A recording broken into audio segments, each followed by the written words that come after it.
सादर जय जिनेंद्र। नाहर जेबीएन महाकुंभ में आपका स्वागत है। मैं Rishabh Sawant Sukha, chief secretary JITO business network. आज आपको as promised we are going to have business icons, ऐसे जाने माने लोग जिन्होंने बिजनेस की दुनिया में अपनी धाक जमाई है, जो प्रोफेशनल हैं और उन्होंने बड़े से बड़े प्रोजेक्ट को बड़ी बखूबी अंजाम दिया है। तो आज हमारे साथ जुड़े हैं Anil Jain ji. He is a group president of finance with Hindustan power projects. Hindustan power project जो 2000 अगस्त 2000 में बनी थी, and it was set up with an objective to undertake development of solar power projects world wide. जी हाँ, दुनिया के तमाम कंट्रीज में, specifically in Japan, Germany, UK, Italy, जहाँ पे इनका ऑपरेशन है, प्रेजेंस है। They also do work in thermal, hydro and coal assets in India. SPPL has got 3 subsidiaries.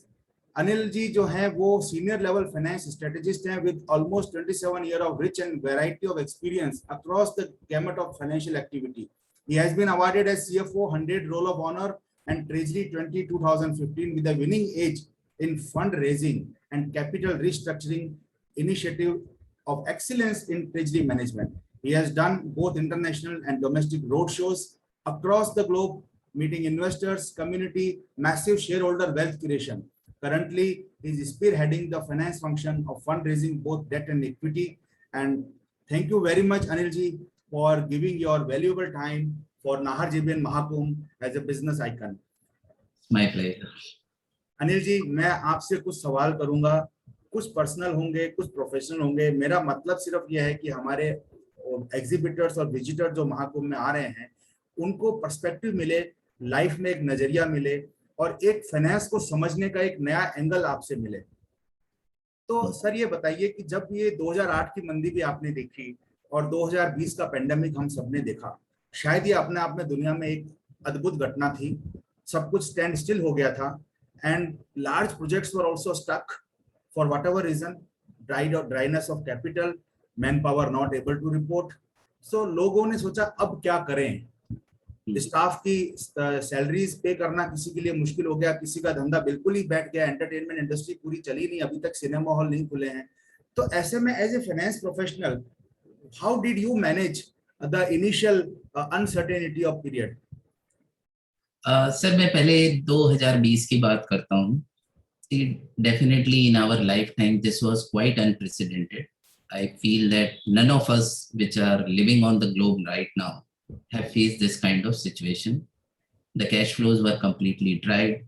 In fact, as you have told me that we are working in power industry, power generation business that comes under essential services.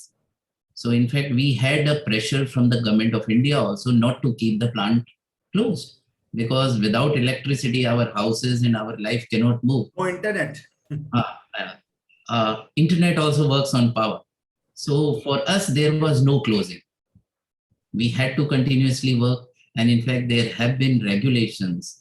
And like you had to work, otherwise your directors can be put behind the bar also. I mean, it was such a regulation also came. But we thought it as a national duty and tried to overcome these challenges by taking some initiatives immediately.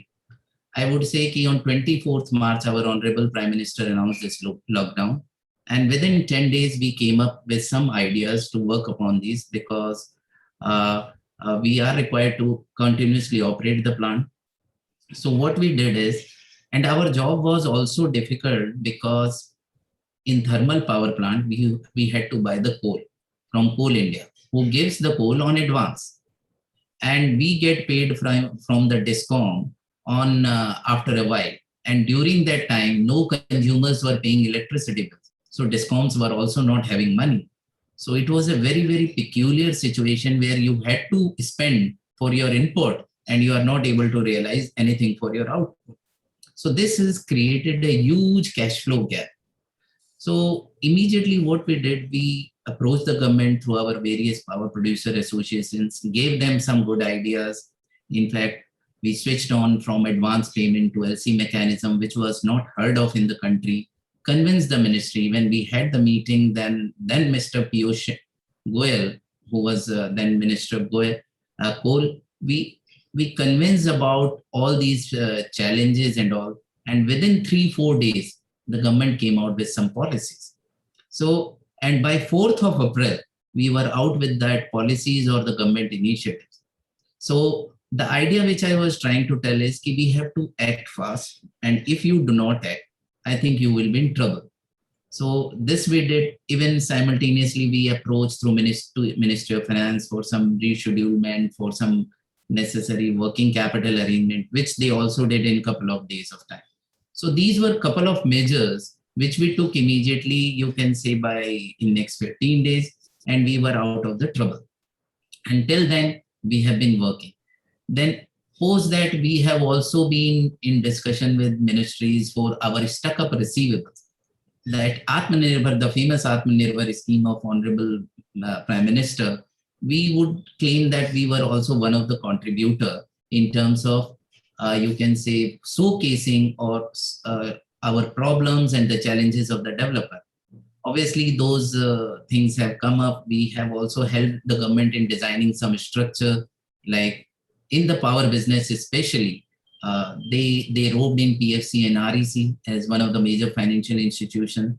Through them that the money came. Earlier, DISCOM used to receive that money by way of loan from PFC and REC, and then they used to give us. We changed this slightly. We say there is no need to give any leveraging on to the DISCOM. In fact, whatever is the payment outstanding on a FIFO basis, that can be directly given to developer. And I tell you, this is one of the trick which worked very efficiently, because then we did not hassle around the DISCOMs and DISCOMs offices, and we got paid our money. And now, just to tell you, at one point of time, we struggled even for 2 crores of payment. And right now we are sitting more than 1,400 crores of cash balance in our bank. Wow. I think that is the true financial restructuring and the slightly reimagining the whole system. You have created an escrow for you. Yeah. By collaborating, you have built up an escrow. So this is how I think the worldwide, in fact, I was wondering that I interacted with some of the exporters who are metal recyclers. So they use electricity a lot because to melt the metal. And India imports a lot of metal, then they scrap and then they export.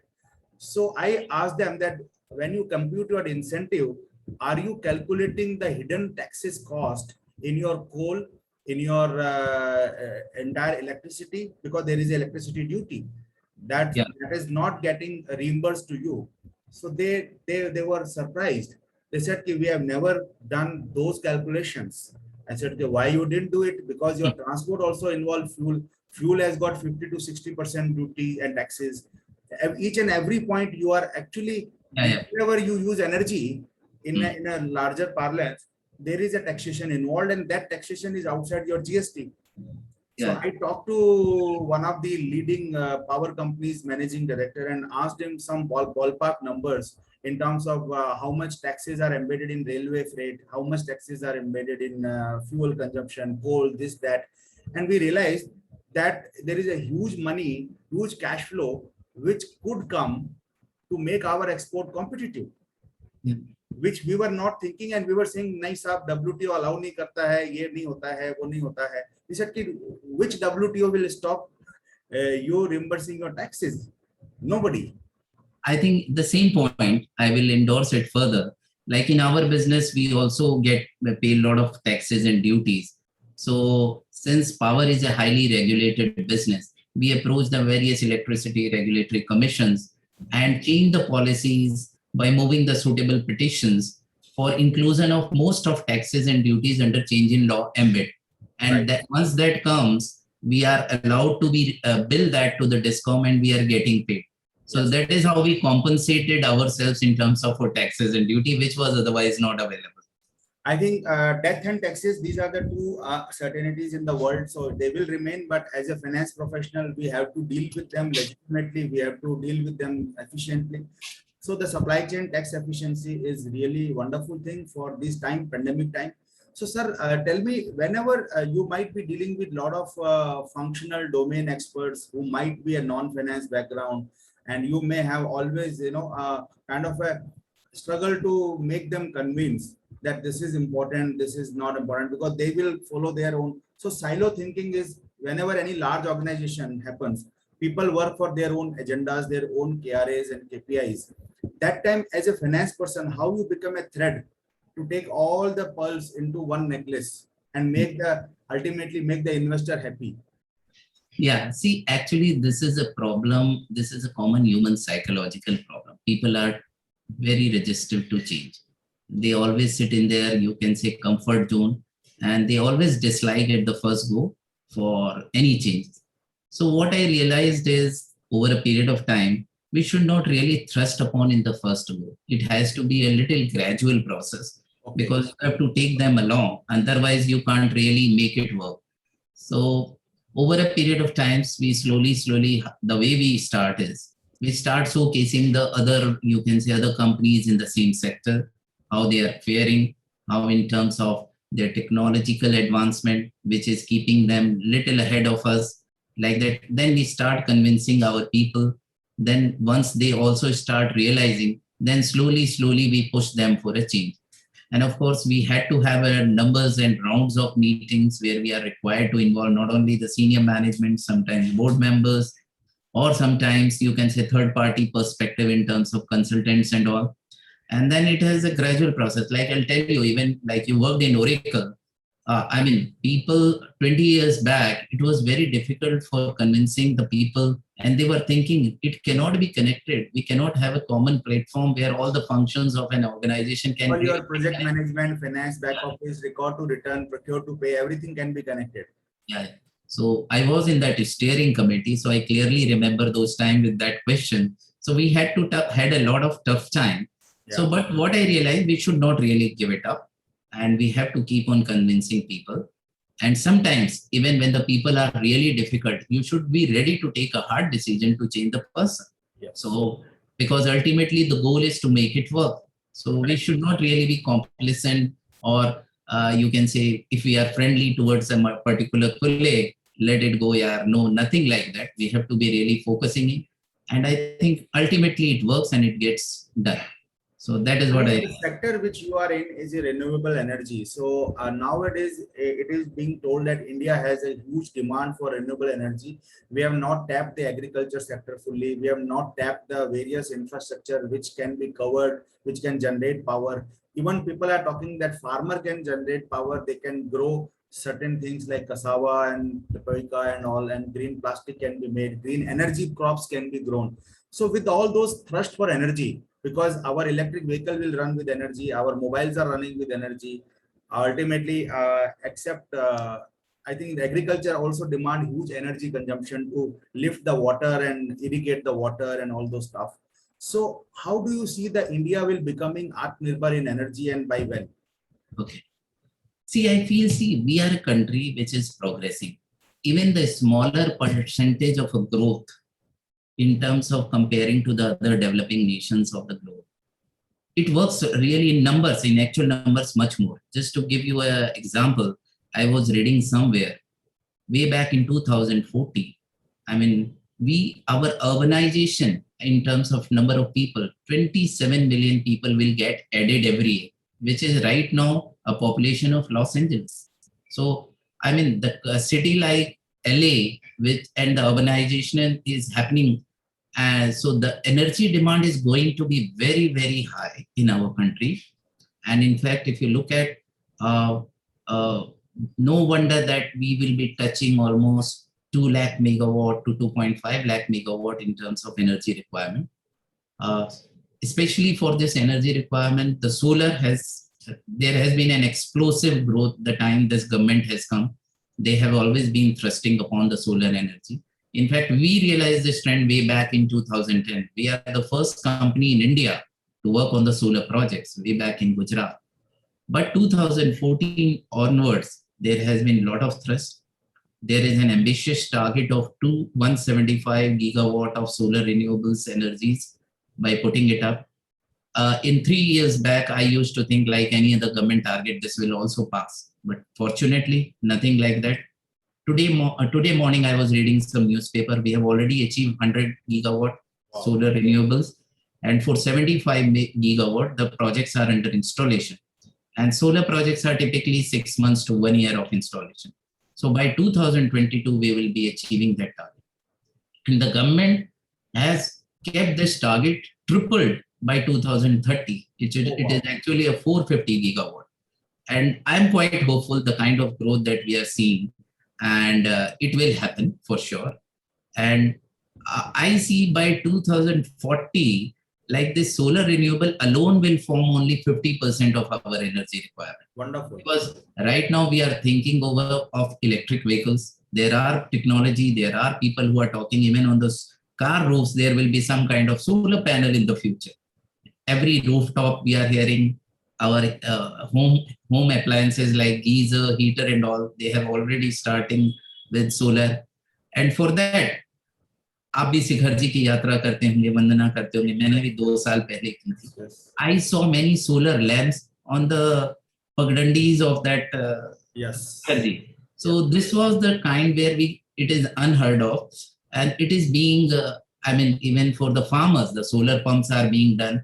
So every year, this, actually speaking, what is good about solar is there is no post maintenance. Once it gets implemented, there is hardly any maintenance. Only you need to clean the panel and it keeps on generating. So the cost of maintenance and operation is very low. The cost of human resource is not really there. So the people are liking it. The people are appreciating. And everybody can generate the way with the sunshine, because I heard that only the Pratyaksh Devam is Bhagwan Surya.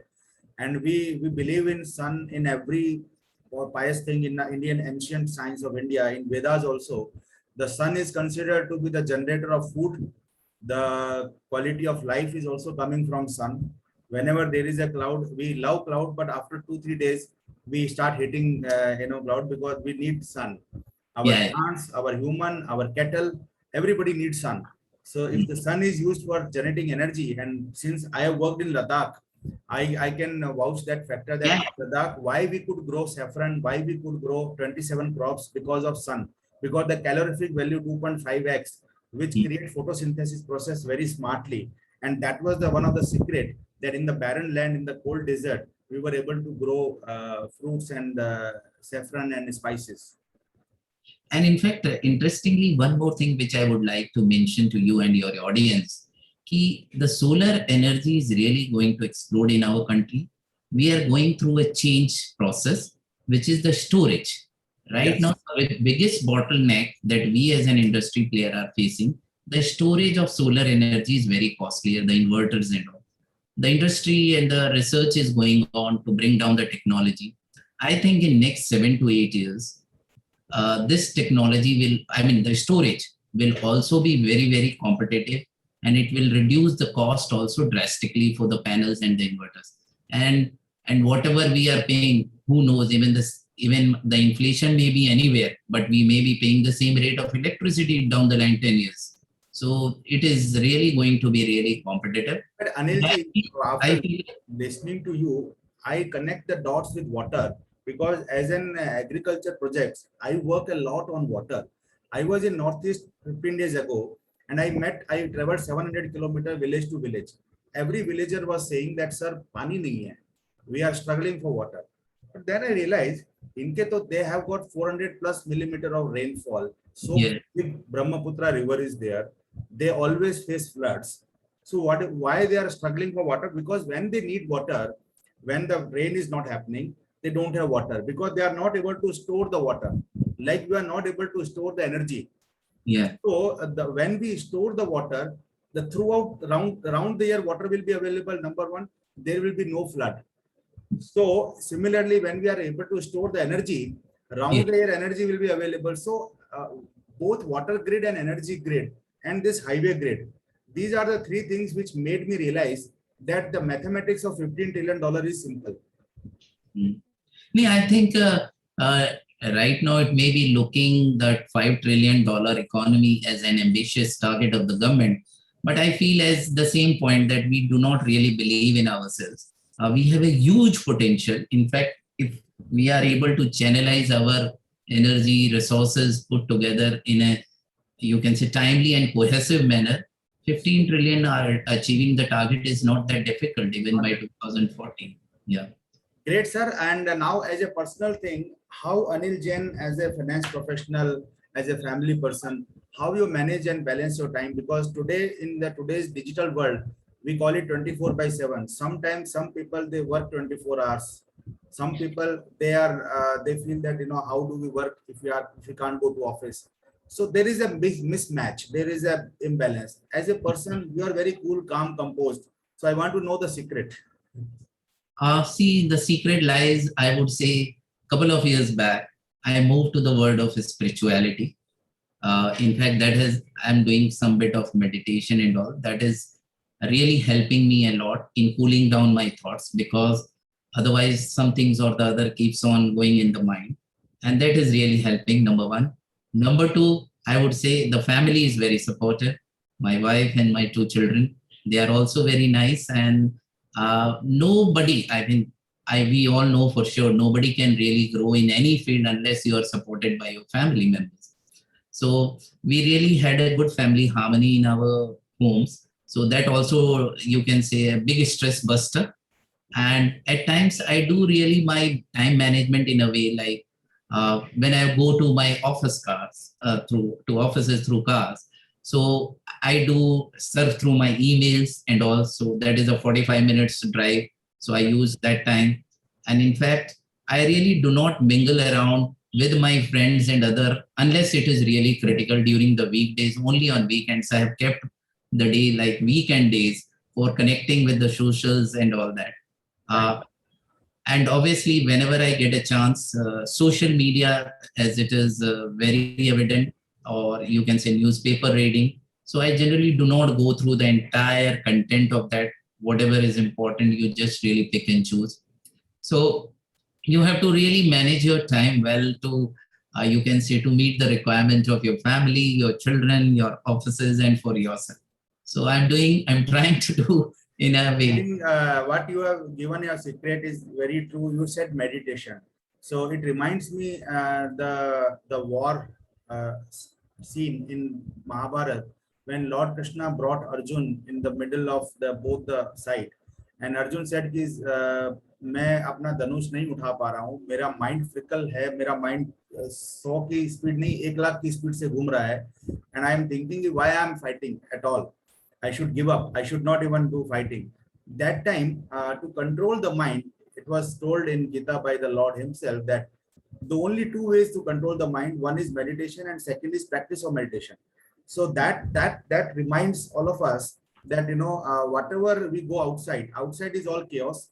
Inside is all calmness and peace, because inside the Paramatma is there in every Atma. So I think you have chosen the right path, sir. And I wish that you live a very healthy, fruitful life and practice your spirituality and meditation and make everybody around you also feel energetic with your energies. Thank you very much for being part of the Nahar JPN Mahakumbh, this business icon fireside chat. And we believe that your organization will participate, your team members will also visit and check out the 400 plus business owners, exhibitors, and you may find your new suppliers, you may find your new friends, connections, and a community. Yeah, I think I must also acknowledge that you people are doing a commendable job. In fact, this networking or connecting the people is a really big task these days. It is not easy. It looks easy, but it is really difficult, I know for sure. So all the best to you and your team efforts and to this organization. Thank you very much. Jai Jinendra.